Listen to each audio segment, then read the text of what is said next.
For me, independence is all about democracy.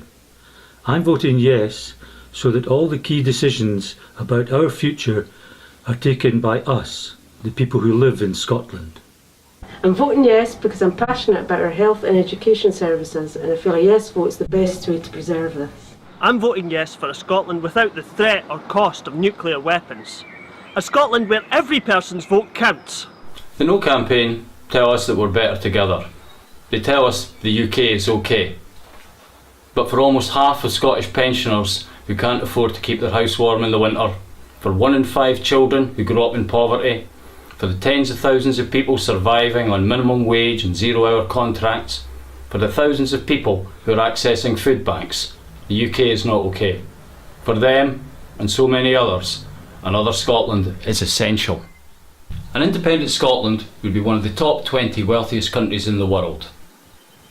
But today most of us don't see that wealth, because as part of the UK, we're living in the 4th most unequal country in the developed world. This wealth gap has been increasing since 1979, as Westminster politicians have embraced an ideology based on conflict and competition, which siphons off the wealth from ordinary working people into the hands of the privileged elites. In Scotland, half of our land is owned by just 432 people, mostly registered as trusts and tax havens, and billions of pounds more is lost to the economy through tax avoidance by big business and multinational corporations. So, while the fat cats get ever fatter, 1 in 5 children are growing up in poverty. But it doesn't have to be like this, it's a political choice.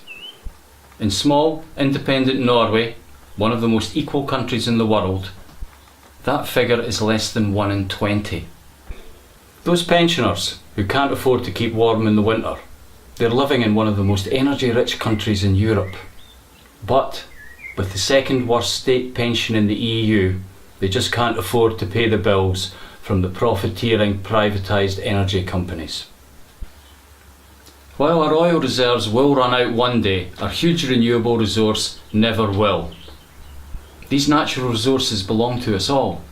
We must ensure that in future the wealth created from renewables and other sectors of our economy benefits our entire population.